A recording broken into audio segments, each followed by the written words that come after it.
ataları çox zaman ağlaya da bilmir. Ana dik dayansın deyə. Və onlar dərdini içində çəkir.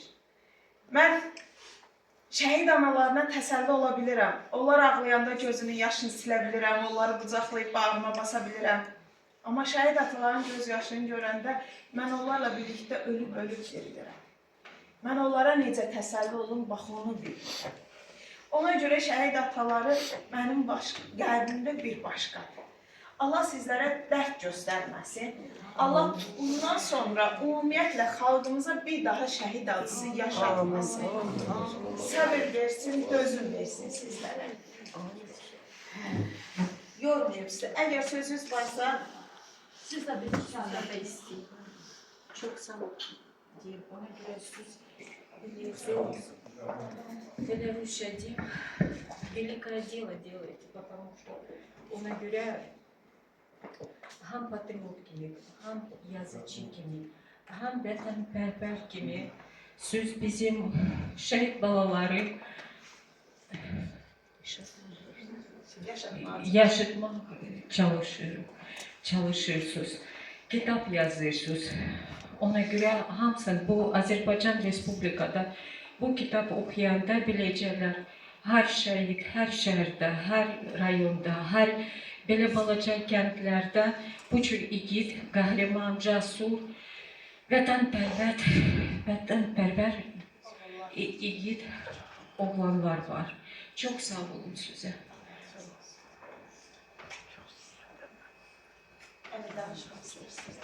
siz keçin.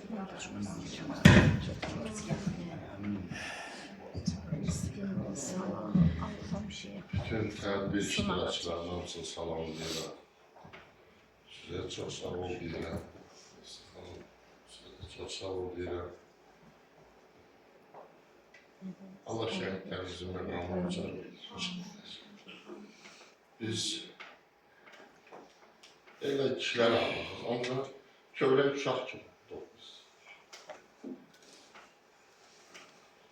O gələcək bu balalar, fidan balalar böyüyüb, yaxşı yaşasınlar.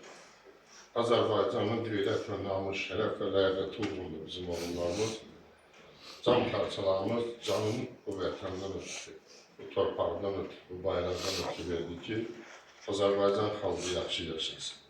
Yaşasın Azərbaycan, bayrağımız daima ucalarda dalgalansın, o bizim şərəfimizdir. Çünki o bizim hər şeydən müqəddəs olan bir şeydir ki, ona bizim evlatlarımız tükürüb gəldi. Ona əziz tutmalıyıq. Allah'tan hamıza can sağlık hamıza verir. Allah məqamları düzəlsin şəhidlərimizin. Allah Teala bir daha ülkəmizə peşmançılıq verməsin. Heç bir atanın onun gözü yaşlı, ürəyi qarlı olmasın.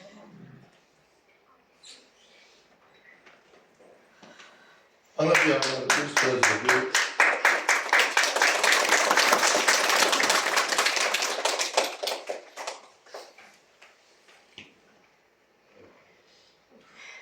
yaxın vaxtda ananın bir evladının toyu oldu.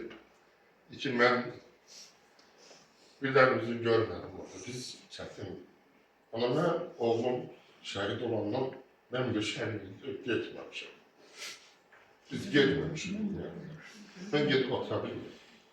Yenə də gedirəm, ondan sonra körpə bir uşaq kimi oldu. Yəni, yalan bir insan çox çətindir. Çox ağır.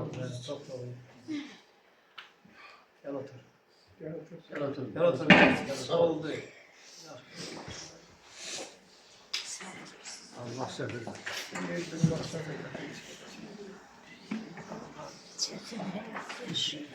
Şəhidlərimizin ruhu şad olsun. Şəhidlərimiz bizim qürurumuzdur.